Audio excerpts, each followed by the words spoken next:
Kurang dari sepekan menjelang pelantikan Presiden dan Wakil Presiden Republik Indonesia untuk masa bakti 2024-2029, semua mata dan telinga tertuju ke Jalan Kartanegara, Jakarta Selatan.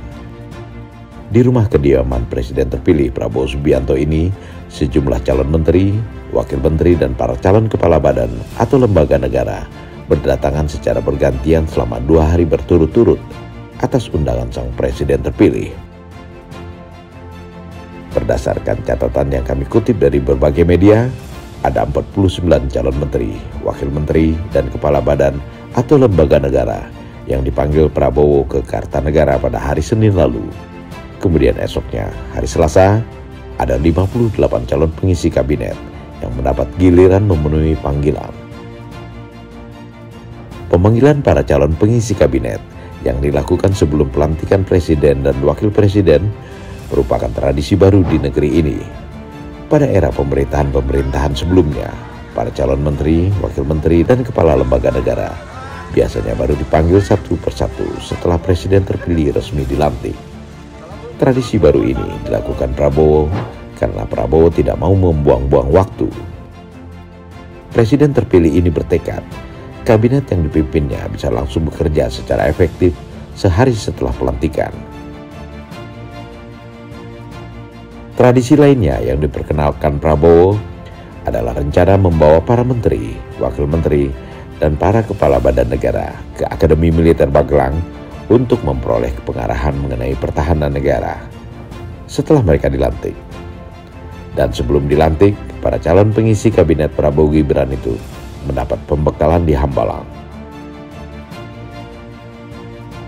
Apa yang terjadi selama 2 hari berturut-turut di Jalan Kartanegara pada awal pekan ini, menurut Ketua Harian Partai Gerindra Sufmi Dasko Ahmad, hakikatnya merupakan bagian dari proses penggodokan. Dengan kata lain, tokoh-tokoh yang dipanggil ke Jalan Kartanegara itu masih merupakan nominator pengisi kabinet yang akan disaring dan dipertimbangkan lebih jauh oleh Prabowo sebelum akhirnya sampai pada keputusan final siapa-siapa saja yang pasti menjadi pengisi kabinet. Tetapi sebelum dipanggil, para tokoh tersebut sudah menandatangani kesediaan untuk menjadi menteri, wakil menteri, dan kepala badan negara dalam kabinet Prabowo Gibran. Meski demikian, ada juga tokoh-tokoh yang sudah bisa dipastikan akan menjadi menteri, namun posisinya masih belum diumumkan. Mereka umumnya adalah para menteri dari kabinet Jokowi yang telah dipanggil ke Jalan Kartanegara, sejumlah sekitar 16 orang.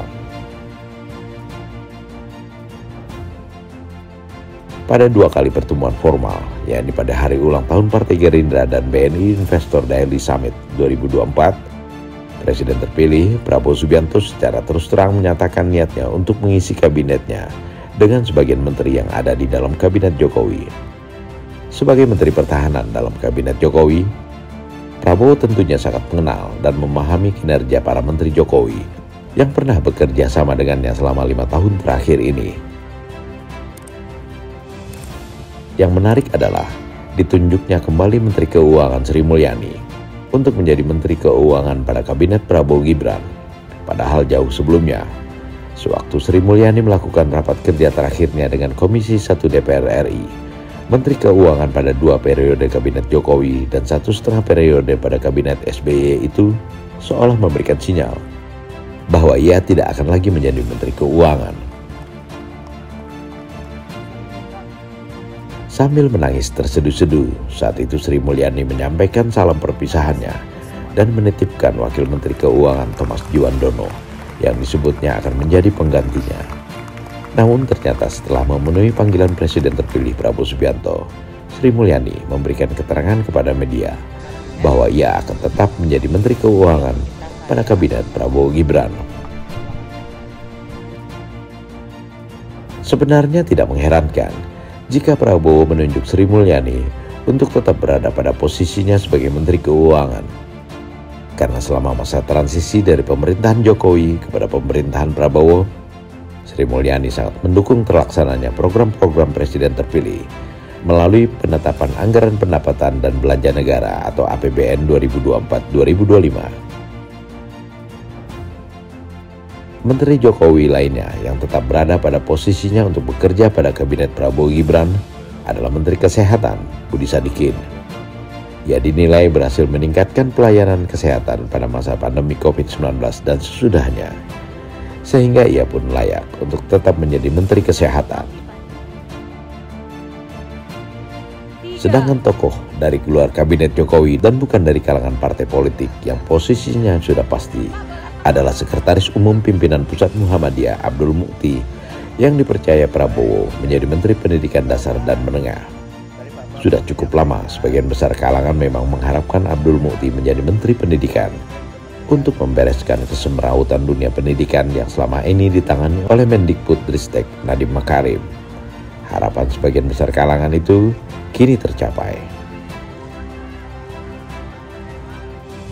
Presiden terpilih Prabowo Subianto berjanji akan membentuk Zakon Kabinet atau kabinet kerja yang diisi oleh orang-orang yang berkualitas di bidangnya. Dan orang-orang yang berkualitas itu bisa saja berasal dari partai politik atau dari luar partai politik.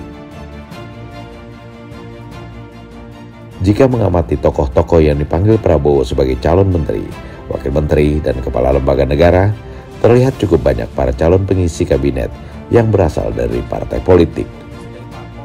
Terutama partai politik yang tergabung dalam Koalisi Indonesia Maju pendukung Prabowo Gibran, baik yang berada di parlemen maupun non-parlemen. Bahkan, tokoh-tokoh dari partai politik yang pada Pilpres 2024 berseberangan dengan kubu Prabowo Gibran diberikan kesempatan. Di antaranya Ketua Umum PKB Muhaimin Iskandar ini membuktikan bahwa Prabowo konsisten dengan janjinya akan merangkul semua pihak, semua kekuatan politik, guna bersama-sama membangun Indonesia. Prabowo memang penuh kejutan. Apa yang dilakukan Presiden terpilih ini dalam hari-hari menjelang pelantikannya tidak bisa diduga secara persis.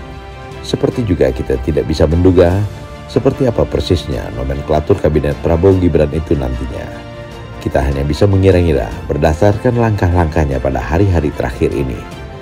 Namun semuanya terpulang pada hak prerogatif Prabowo Subianto sebagai presiden.